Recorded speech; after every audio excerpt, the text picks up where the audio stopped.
Bring it up, up. Bring it back, bring it back, bring it. Bring it back, bring it up, up. Bring it back, bring it back, bring it. Bring it back, bring it up,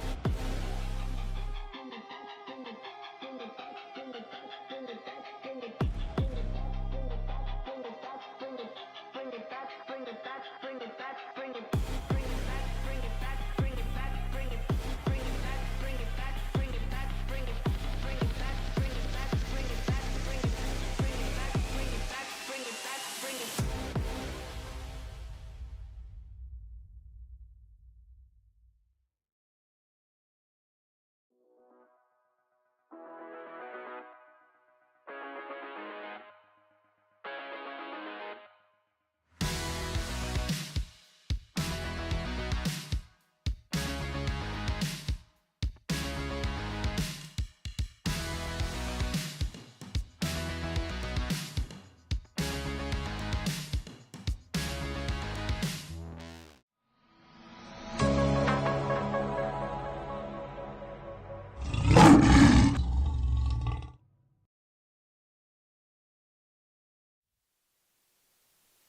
Pleasant Wednesday morning to everyone. Welcome into these live Line Vision updates. I'm Benjamin Ray. We're going to chat some cross country, soccer, volleyball. Now that North Alabama athletics fall sports are in full swing, we open up the show with UNA head cross country coach Connor Callahan, back for year number 2 at the University of North Alabama. A baby due any day now. Oh yeah, and your first meet of the year is Friday. How are you feeling right now? A little anxious. It's one of those that everything's gone smooth, but you put everything together and it's baby, meet, team, school. I mean, we're 3 weeks in, so a lot going on, but that's what makes it fun. Rewind to a season ago where you literally got hired days before the first practice. So you're coming in, you're learning the team on the fly. Year 2, where's the comfort level? A lot more comfort. I can get on them a little bit more. I can tell body language a little better. I can tell when we're not feeling good. I can tell when we're feeling good, and just a chance to get the kids some normalness and just some consistency is huge. So I feel good. I think they feel good. A lot different than last year.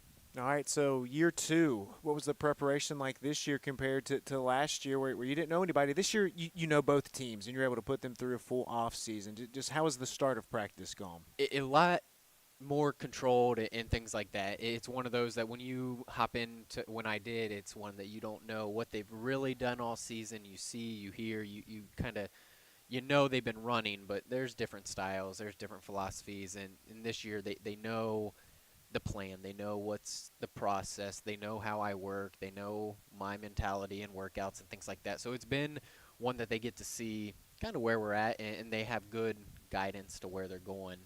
It's not just a quick, like, let's make this work last second, but a whole plan in place, and they trust it, and that's the biggest thing is the trust.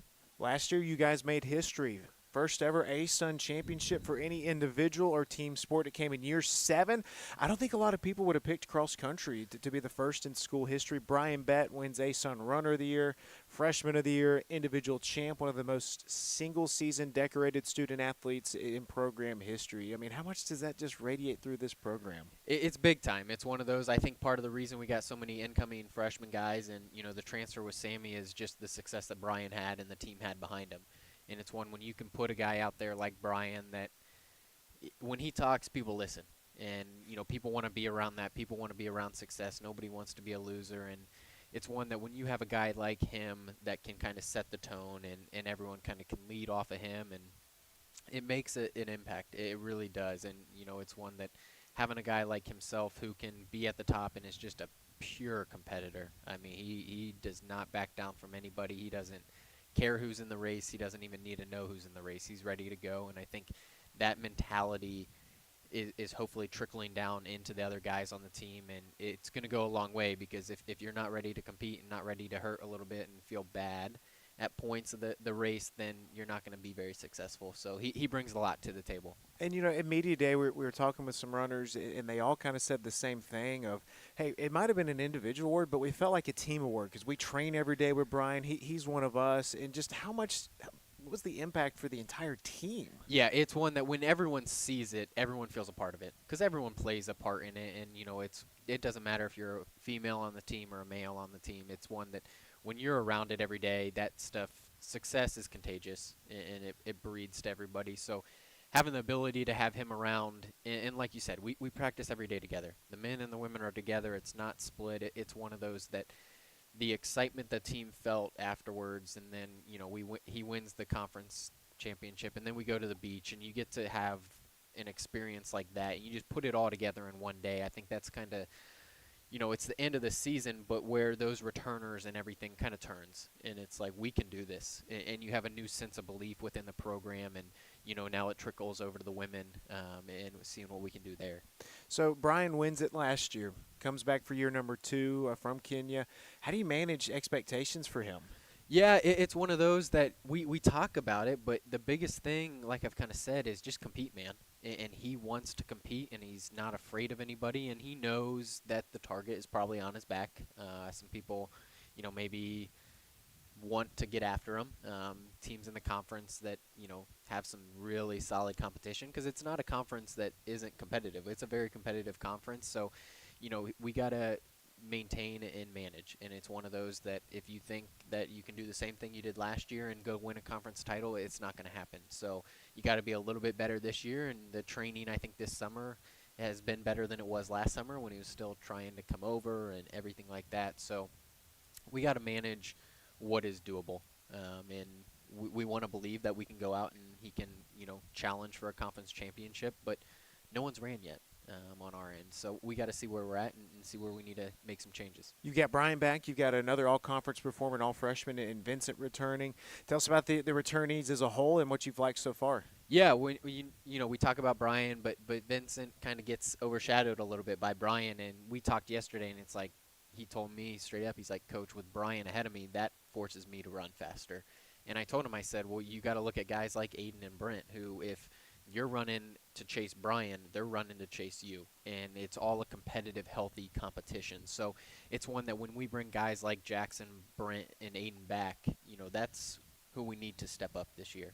They really got to step up. We can have what we have at the front, but it's a team of 5. And, 5 score, and everyone's got to be pushing and wanting to be in that top 5. So I'm excited for what we have coming back. I think Aiden had probably one of the best seasons he could have last year as a whole, transferring down with me, and then he goes into this season and wins our time trial a couple weeks ago, and another guy that is just anxious and ready to compete, and he wants it more than most, and we don't talk about times with him. It's go out there and compete, and I think he's going to be a guy that I have high expectations for. I recruited him out of high school, and he's a guy that I think has put some stuff together recently. And the freshmen are noticing, and they want to go with it. 7 freshmen. A lot. Do you expect a lot of them to be impactful? Tell us about the newcomers. Yeah, you look at a guy, the big one that sticks out to me lately is Gruber. Gruber's a freshman from Huntsville, and he's not shying away from any competition. He goes straight into it. He's ready to roll. He wants to be with the guys, and but you can't overlook Owen and Thomas and those guys as well. It's one that we've got a good freshman class. Cole's running really well right now, so I'm ready to see what they can do in an 8K. We joked today. They were like, "Can we run a 5K tomorrow?" No, or Friday, whatever day. No, you got to get used to the 8K. So they'll get used to it, but I'm excited to see kind of what they can do. Let's jump over to the women's side. I know you've got a mix of newcomers as well as returnees that you're pretty excited about. How have they looked so far? Yeah, it's one that we already have some, little injuries and stuff like that, but that happens. But, you look at Camille, and she's running really well right now. I think we never got a real chance to see Mariana's best last year, so she's running well. Savannah's coming back from, kind of where she was at in high school and, dealt with injuries through and through. And, she's really starting to put some pieces together. I told her on Saturday that's the strongest I've seen her run on a long run, just kind of continuing to stack weeks together. And I think that's the exciting part about this women's team is, we have a lot of seniors that graduated, so a lot of people have to step up and fill a role. And you get to see what kind of competitors you have when the pressure's on, and they got to step into a role that they might not be used to, or they might have been used to at the high school level, and they realize that this is a different level. It's a different caliber of an athlete. It's a different, the ASUN's tough. You're not going to just walk away with anything. You got to fight for everything. So I'm excited to see what they can do. We just got to keep everybody healthy.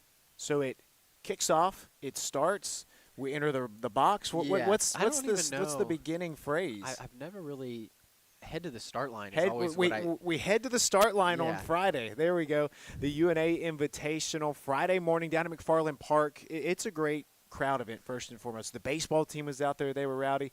Men's basketball, they're down practicing in the gym. We're in the hospitality suite. We can hear them. They've been asking questions like, hey, what is cross-country etiquette like? Because they got in trouble at tennis last year for being a little too rowdy. Okay. But baseball set the tone last year. How much did they enjoy running in front of the hometown crowd? I think it's huge. It's one of those that when you have the student-athlete support, it doesn't matter what team it is. It doesn't matter who it is. It's just one of those that having that sense of pride in being a Lion and being who you are and having the spectators, the student-athletes, like it goes such a long way because I know when we see it, we then want to replicate it back and, give it back to everybody else. So it's one that I love it. It's one that last year I felt like I was so caught up in being so new that all I saw was how many people, and I didn't pay attention to anything else, and probably never even got to say a true thank you to everybody. But if you can come out again this weekend, it would be huge, or this Friday, it'd be huge. It's just one of those that, with it being our first race of the season, I think most teams see it. When you have other people out there that you can try to impress, it's like, okay, we gotta go out there and have a really good race. So it means a lot to the team. It's one of those that to have that kind of support from every team, it shows you what UNA is about and what it means to be a Lion. And that was your first ever event at UNA, so it had to was. blow you away. Yes, it set the tone for everything. All right, so Friday, the men start at 7:45 a.m. Yeah. Women run at 8:30 a.m. What do fans need to know that plan on coming out? It could be a little wet. I'm going to check it out a little bit more. Don't wear good shoes. I posted the course yesterday. I'll post it again today. Spread out. I think that's the biggest thing is everyone wants to be in one spot. But the more you spread out and the more you kind of say some positive stuff to our kids, and it goes a long way. But if you all are packed up, you're packed up. That's fine. But spread out, have fun. Spectator-friendly course. Anything else that I can think of? Be loud. You guys were super loud last year. Like that, Gracie, I'll still go back to that. Like she was startled. Like, oh my gosh. But that's a good thing. Let's get the blood flowing. We can't wait for it. Friday, 7:45 for the men, 8:30 a.m. down at McFarland Park for the women.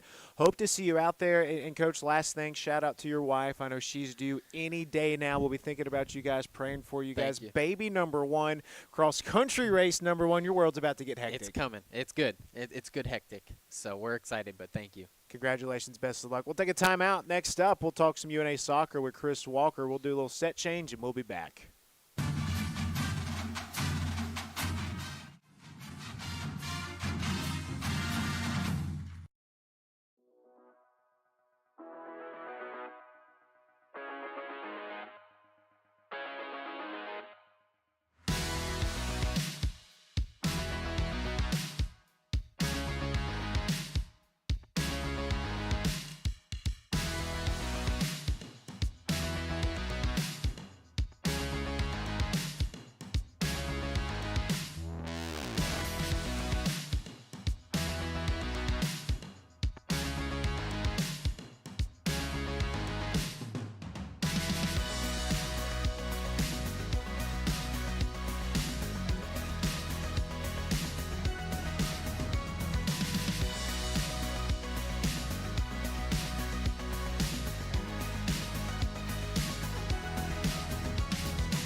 Welcome back to our live Line Vision updates. I'm Benjamin Ray, joined next by 13th year head coach Chris Walker for UNA Soccer, off to a 2-1-2 start after wins over Troy and SEMO this week. And Coach, I know it was a bit of a frustrating start. One goal scored through the first 3 games, I believe, right? And trying to get the offense going. How did it feel to finally see things kind of take off this week? Yeah, to be honest, the start was, if you look at just the stats side of stuff, it was obviously we wanted to get a few goals, but we left a few chances out there in those 3 games. But we get 2 weeks to prepare. We don't get the luxury of having the whole summer to go through stuff. So bringing in 17 new players plus the injured players back in, using this non-conference just to really get ready for everything is what we needed. And we were more concerned about the defensive side of stuff. We focused there, and obviously things have been going well on that side of stuff. And then we knew the goals were going to come. We missed a couple of chances against ETSU and JSU with those 2 games. ETSU probably would have been a tie, would have been a fair result, and the JSU, we let a big one go in that one. And but we live and we learn, and I think we played really well against Troy, and then had a great performance against SEMO, and turn things around and keep it going now. Let's jump into the Troy match. A 2-1 win against our old in-state rival. They scored first, down 1-0 at the half. And how did this team's mindset shift at the second half, where they could have been like, here we go again, offense is struggling? It's great to see. I mean, looking back at it now, we went 1-0 down against a talented Troy team who have been scoring goals for fun so far this season. So to see the leadership of everyone that was on the field and then the bench itself rise up and go, no, we're playing at home, we're going to come back and we're going to get this game. And I thought we took it to them in the second half and had a bunch of good chances and scored 2 really good goals. And how fitting was it that the first goal comes from Alice Bussey, the captain, missed last season with the knee injury and emotional return. She told me tears just came out when she scored. How much of a boost was that? It is. It's been a tough year for her. Obviously, last summer we knew going into the season she wasn't going to play, and she's worked super hard on the rehab side of stuff. And then there's been good days, there's been bad days where we've slowed her down, and she's been anxious and mad at us for slowing her down. And it's all been with a purpose of getting ready for this time now. And I think she's she deserved her goal. She's worked so hard for it, and it was nice to see her get that one against Troy. And then again, obviously she followed it up with one against SEMO as well. So we had the game on ESPN Plus, and I always chat with you before the game. I talked to the opposing head coach as well, and I saw Alice, and I just thought to myself, she looks absolutely locked in right now. Do you ever get that sense as a head coach during warm-ups when you can see a player and think, she's ready to go? Yeah, there's obviously you can get the feel for what they're like in the locker room when we chat before we go over to the complex, and then once they start going, you can see who's getting into their groove and who's ready to play and who's really locked in and concentrating. And obviously she's been there. She knows what it takes. She knows what it takes against the good teams as well. So, and she's been leading by example along with some of the other older ones as well. So, but it was a good night for her. It took the weight off her shoulders as well. I think she can now enjoy it and follow up this week's performance with a few more. All right, then Olivia Heinert had the game winner, and she came in off the bench. And it feels like throughout her 3-year career at UNA now, she's just had it for the big moments. Yeah. And she was right place, right time, take us through that goal. She's worked unbelievably hard. It was a connection of 2 or 3 of the subs linked up with the assists from Abby, and then the obviously Liv with the finish. And it was nice to see, obviously, like we've talked about, the starting lineup's going to chop and change. We've got a deep competitive squad this year, which we're excited about, which obviously everyone's trying to find their role and the playing time and everything, but it was great to see them link up and Liv finish it off, and the excitement the whole team had for her, and obviously to get that first win under our belts was great. So you take that, and then you've got what everybody thinks is a long road trip to SEMO, but it's only 4.5 hours. Yeah. We're going to make the trek Friday for football on Saturday. So first off, what's my scouting report on the drive? It's not too bad. The first hour or so is a bit windy, and once you get past that part, it's not bad at all. It was pretty smooth. We went actually over to the Tupelo area and then up that way, so it wasn't terrible. It was about 4 hours. You think, man, it's gonna be about 8 hours to Missouri, yeah. But yeah, 4.5 hours. 3-0 win, season high 18 shots, 9 goals, 3 different goal scorers, and again it was Alice Bussey kind of setting the tone. But how bad did this team need just an offensive explosion? It was nice to see. It finished 3-0. I think it could have been a couple more as well. But the exciting part of that is Sunday afternoon. We played a tough game Thursday. We used a lot of our bench as well. I think we played 20-plus players in the game. So it was nice on that side of it. The first goal was Alana to Alice. The second goal was Alice to Alana. So it's nice to see that front line linking up. And then the last one, Meg got a great ball in for Anna to finish off, and she's excited to get her goal because the competition between the girls up front, and they're all buying into different roles, and it doesn't matter who starts a game and who finishes the game as long as we all contribute and stuff. And it was great. We scored 3 really good goals and created a bunch of other chances as well. And then defensively limited them to, I think, next to nothing really. It was just more shots from distance and just defensively covered well, and then tried to play out of the back and go from there. So it was a good week. Alana Owens, another veteran newcomer. What's her early impact been? No, she's been great. She had a little knock going into the Troy game, so we rested her a little bit against Troy. But no, it's been, we're all getting to know each other. So it's been 4 or 5 games just to get to know her, getting to know, how she plays with Alice, how she links up with some of the midfielders. But she was desperate for a goal as well, just to get her first one here after transferring in from Austin Peay. And it was a great finish this weekend, and hopefully that gets her excitement going, and they're all ready to go. By the way, we're not going to talk about this. Hopefully we're recapping this next week. But 99th career win for head coach Chris Walker against SEMO. Let's talk about another newcomer, Madison Vukas, in goal. And she not only leads the ASUN in shutouts and saves, but she's 3rd in the nation in 8th in the nation in shutouts with 3. She's 5th in the nation with 33 saves. Yeah. And no, it's unbelievable addition to this team. Just how big has she been? No, she's been fantastic. I love the idea of leading the nation in shutouts, not so much in saves. We'll try and limit that side. I'd happily let her slide off that list. But no, with Maddie, with Alana and Presley, our goalkeeping crew, and then obviously Tara working with them closely, it's a great combination. They push each other every day in practice, so the competition's there. Maddie's done well in those first couple of games, and it's hard to change when the team in front of her is defensively doing well as well. But against Troy, she came up with a couple of good saves. She's a little bit quieter, which is nice against SEMO. But no, it's a nice leadership back there has been fantastic, and then the 3 of them in practice has been great. They push each other every day, and it makes it a hard decision for us. So it's been good. How about 8 players for 8 total assists? Yeah, that's fantastic. I mean, it's nice. In the past, we've been somewhat one-dimensional at times, but it's nice now. We can attack from several different areas, and it's taken a couple of games just to see that, to find out how to play with each other, what best works, what rotation works for us, and it's nice to see everybody getting involved. Next up, home Thursday night, Alabama State comes to town at the Cox Creek Turf Complex. 7 p.m. start. And first of all, I missed the first Thursday game. I was a late scratch. Second Thursday game last weekend, unbelievable crowd. Yes. And we always get great crowds. But also last Thursday, there was a lot of local high school games, a lot of competition. But how about the turnouts you had early on? I think it was fantastic. There was a huge, obviously, football game in town, the local high schools. But to get the turnout we did last Thursday was incredible. And we're hearing stuff again for this Thursday. People want to come out and watch again. Hopefully, we can get another exciting game, a few goals, and make them want to keep coming back. But I think that's what's so special about around here and everything at UNA and in Florence. All the athletic events, whether it's the cross-country event, whether it was basketball in the spring, it's amazing to see the turnout of the fans, the students, and everyone coming out in the community supporting all the Lions teams. Thursday, Alabama State. What's the outlook? Yeah, it'll be a competitive game. They'll come in. They'll be tough to break down. They'll have their game plan. Obviously, we'll have ours, and it's just another chance to keep working on stuff to prepare for ASUN play. But we've worked on stuff this morning. We got out and practiced, and we'll be ready to go tomorrow. And then Sunday, another tough turnaround. Another great regional opponent, UTC Chattanooga. What can you tell us about the Mocs? Yeah, no, it's always been a tough game every time we've played them. So Sunday, again, another competitive game. We'll go on the road. We've traveled well so far this season, so hopefully we can go over there and give them a good game and, keep that successive, competitive games and, decent results going along. We hope to see you Thursday night over at the turf fields on Cox Creek Parkway. UNA Soccer and Alabama State, 7 p.m. start. Coach Walker, thank you for breaking it down with us. Appreciate it. We'll take one more time out. We'll come back with head volleyball coach Tristan Johnson next.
We're wrapping up this Wednesday morning conversation time on this Line Vision update with head volleyball coach Tristan Johnson. They went over to Starkville, Mississippi for the Maroon and White invite down to Grambling State and SEMO before falling to the host Mississippi State. Dropped a tough one to Alabama A&M over in the Rocket City last night. But Coach Johnson, a 2-2 start. You guys have practiced for about 2 weeks or so. Just your early reactions from the opening.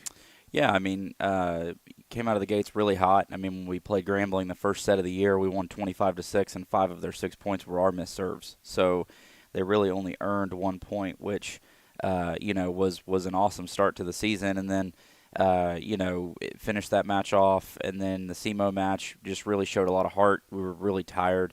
We played those matches, the Grambling and SEMO match, back-to-back. So, SEMO had been off since the night before, so they were fully rested, and we were coming off of a game. So really liked how we handled that. I thought coming out of that match, SEMO was picked to win the OVC this year, so I felt like that was a huge win for us. And then Mississippi State obviously was a tough opponent. I mean, they're a very physical SEC team. And then last night just didn't do what we needed to do to get the win. So, we've really only had about 3 practices fully healthy. We were battling some injuries throughout the preseason and had a couple kids with hand, foot, and mouth, and just had some things that weren't going our way initially in the first few weeks of practice. But given all those circumstances, feel like we're still in a good place. And you look at this team, and you got some key returnees, but a lot of them sophomores, right? Mm-hmm. They're young. Some played a lot last year. Reese Ricketts, ASUN freshman of the year. Some not as much, and now they're having their shot, and we're going to talk about them in just a second. But then you've got some key transfers in as well. So how pivotal these early tournaments, early matches, as everybody starts to mesh? Yeah, I mean, I heard Coach Walker allude to it a little bit. One of the things about soccer and volleyball is we both really don't get much time to prepare. Our 2 sports are really the only 2 sports in any collegiate athletics, that really only gets 2 weeks to practice before your first game. Football gets access in the summer, and then all the spring sports get an entire semester. So, for us, it definitely is you got to hit the ground running right away. And when you have as many new players, I think he said they've got 17 new kids too, right? So, that adds to an element of, having to get everybody on the same page and then just playing together, right? And so, pleased with what some of the new girls are doing and the work that they're putting in, but it's still it's a work in progress. And like I said, still battling back from a few injuries. Reese only had 3 days of practice before we started our first game, so getting her back healthy again and getting her in a position to where she physically can handle the load is what we're really working toward right now. Let's talk about some of these players that stood out through the opening weekend. A newcomer, Kendall Barnes, a transfer from Ball State, originally from Memphis, Tennessee, a junior, second in the league with 48 total kills. And how big has she been joining this program? Yeah, I mean, Kendall's a great kid. I had recruited her previously when I was at Southern Illinois. She went to Ball State, and then ultimately she's a kid from Memphis, went to Briarcrest High School, and came back closer to home, and just have really been impressed not only with her ability on the court, but she's a very mature kid, good parents, just a great support system there, and she's brought a lot even to the locker room in terms of maturity and her experience playing at a great program in Ball State. And last night she had 21 kills. She had almost 6 kills a set. So she really has brought a lot of stability for us emotionally and maturity wise. And so I think as the year progresses, her ability to sustain that and stay in a good place will be pivotal for us. And then a super sophomore, we'll call her, Dylan Garner. Last year, we saw her a little bit. She had 41 total kills. Mm-hmm. How about she has 43 kills through the first 4 matches of the year, highlighted by the 21-kill performance in the upset win. I'll call it an upset against SEMO, the preseason favorites out of the OVC. I mean, what about her taking the most of her opportunity? Yeah, I mean, she's a kid that, coming out of high school and club, I was really excited about her potential and her high end. I felt like she could get here, and after putting in some work and getting in the weight room, she really could progress, was trained really well in the club system. And so, we actually, the crazy thing that those statistics don't show is she's playing on the right side for us right now, and she really has been an outside hitter for her entire career. We only moved her to the right side when Reese got healthy. So those 21 kills came off of 3 days of practice on the right side. So I really feel like there's still more potential there. She's a very competitive kid. She, loves to get after it, wants to win, loves getting in the gym. And so just really pleased with where she's at, and she's invested a lot on and off the court to put herself in a position to find time on the floor. And so, Just again, couldn't be more pleased with where she's at, and still work to be done there. She's still got some room for improvement. And last night we moved her from the right side back over to the outside, and she jumped right in it and was ready to go. So, pleased with where she's at, and as she starts her sophomore campaign. I think back to last year, and obviously Jasmine Brooks was such a big contributor last year. You lost a couple other big hitters as well. To see two kind of newer faces, one new, one young returnee step up, I mean, that's got to be exciting for you as a head coach. Yeah, and I mean, that doesn't even include Yolana Smidlova, who was a transfer here from the University of Tulsa and is a right side hitter. Last night when we moved Dylan over, we put Yolana in, and she hit 500. So in one set, she 3 kills, no errors on 6 attempts and hit 500. So I think the depth there is one of the biggest strengths that we've had in my time here, is our depth at every position. I think now it's just finding a little bit of rhythm within a lineup and some consistency there. So, yeah, very excited about what these new faces are doing. And, again, I think more than anything, it's with these new faces just trying to figure out how the puzzle fits best together.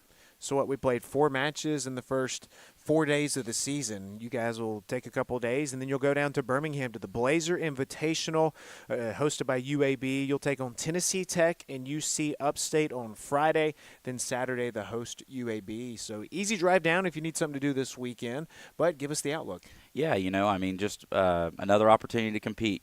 Coming off last night, we obviously have a pretty bitter taste in our mouth after the outcome and how we handled that situation, and an opportunity to fix it, right? And Tennessee Tech is a good program. They've done really well in the OVC the last few years. USC Upstate, I think, is a program that's on the rise in that league. Their head coach has done a good job of bringing in some good recruits, and obviously UAB, we played in our place last year, and they came down here and got the win, and so we're hoping we can remedy that and go get it at their place. So a great opportunity for us to compete against 3 solid teams that I think will be a good competitive matchup for us. And so, I think the big focus for us is just controlling our side of the net. That's something that I think we really have to lock into a little bit more, being where we're supposed to be, doing our job, and just being a little bit more, consistent with that. And then you guys will have a big week next week. So let's go ahead and talk about that. Tuesday, the home opener, Sanford, here in the Bank, CBNS Bank Arena. We hope you'll come out and join us. And then next weekend, the UNA Volleyball Classic starts. Friday night, you take on Western Carolina. And then Sunday, the big one, Alabama comes to town. We did the sit-down with Coach McBrayer and Coach Jones about the Alabama matchups. You can go and watch that on our athletics YouTube page in case you missed that. But big week next week. I know we don't look too far ahead. You got big matches this weekend. But I know you got to be itching to get home to the Bank next week. Yeah, just, we spend a lot of time in this place, right? So just excited to get Sanford in here. That's obviously a great rival for UNA. I think you look back to men's basketball last year and the incredible environment that was here. I think that was the only home game that our guys lost here last year was to Sanford. So, and it was an incredible overtime game, I believe. So it's always good to play them. They're a tremendous program. They've had great volleyball for years and years, and they have a great head coach. And so just excited to get them in the gym and for that to be our home opener. And then obviously the next week our tournament, a Western Carolina team that did well the first weekend, and then obviously Alabama. We're really excited. That's our alumni night. Western Carolina is our Eden Calhoun Memorial match, and then Alabama is our alumni day. Really excited about that. I believe we've already sold. I think the ticketing people told me we've already sold almost 700 tickets just in pre-sale. That's no students. That's no athletes. That's no Roar Lion card holders. That's no staff or any of that stuff. So we're really excited about that, and really excited about the potential to have, hopefully a sellout. Hopefully we can pack the bank and get this thing rocking. So that's the goal, and just to provide a great environment for the fans. And it's the same thing that I've told my players ever since I got here 4 seasons ago. They just want to watch you compete, right? They just want to watch you get after it, and the scoreboard will reflect whatever it reflects, but fans just want to watch you get after and compete. So it's a great opportunity for our program to be able to host an SEC school, and I think not only just any SEC school, but in Alabama, and for the Shoals area, for the people in this area to come out and support UNA. I think that's the transition from Division II to Division I, being able to get an Alabama in the Bank. Similarly to what Coach Cozart's done with the softball program, just getting those teams and those logos here, I think just solidifies that we belong. And so just really, eager for the opportunity to play in our own gym, not be in a hotel, be at home, sleep in our own beds. I think that'll help. You know, it says a lot about your program that you've got an SEC team coming up here, especially an Alabama team. But a few years ago, we set the attendance record for volleyball. I can't remember if it was 1,000 or just under 1,000. I think 968 is what I had. 968. Yeah, I think it was against either UAH or West Florida, one of the two big ones from our D2 days. But we want to get well over 1,000, like you said, sell it out. And what would it mean to this team to just see this place rocking? Yeah, I mean, I think not only just the team but the program, right? I mean, when I got here year one, I mean, it was tough. You know, it was tough to find a pulse in here, but winning helps, being competitive helps, and I think just being involved in the community. You know, our girls last year were ranked number 6 in the nation in community service hours, so people want to come support programs that give back to the community. And so I think for the team, I think it's exciting, but for the program, I think it's monumental, you know, just to have the opportunity to play in front of a full attended match. And you know, I think for me, the thing that I'm excited about is the people in the community that are potentially going to come to their first volleyball game ever, right? And I tell people all the time, just come watch one game, and I promise you'll come back, because it's exciting, it's fast, there's a lot going on. There's always something happening. There's no dead time other than in between the whistle blowing. So I'm excited about just the local community, the high school teams, the rec league teams, those teams that are coming out, those little girls. You know, we're also doing an autograph session after the game for anybody that wants to be a part of that after the Alabama match. So just excited to be able to have the opportunity for the girls to be in that environment, and hopefully for that to become something that we can do more often. UNA Volleyball's back in action this week and at the Blazer Invitational. Coach, best of luck at that. And then we want to see you at the bank next Tuesday against Samford, and then also next Friday, Western Carolina, and then Sunday, the Big Bama Bash against Alabama. Coach Johnson, a busy time for you. Season is off and running. Thanks for breaking it down, and best of luck this weekend. Thanks, Ben. Roar Lions. All right, that's been a good breakdown on this Wednesday morning. Thanks for waking up with us. We'll try to do this each and every week. Thanks to Coach Callahan, Coach Walker. We got Cross Country Friday. We hope to see you out there. And, of course, UNA football will be back in action this Saturday against SEMO. We'll have the call for you right here on Roar Lions Productions on our streaming network, as well as the Varsity Network app. And, of course, you can catch all the other home games with soccer Thursday, volleyball next week on ESPN+. So thanks for watching this Lion Vision Update, and Roar Lions.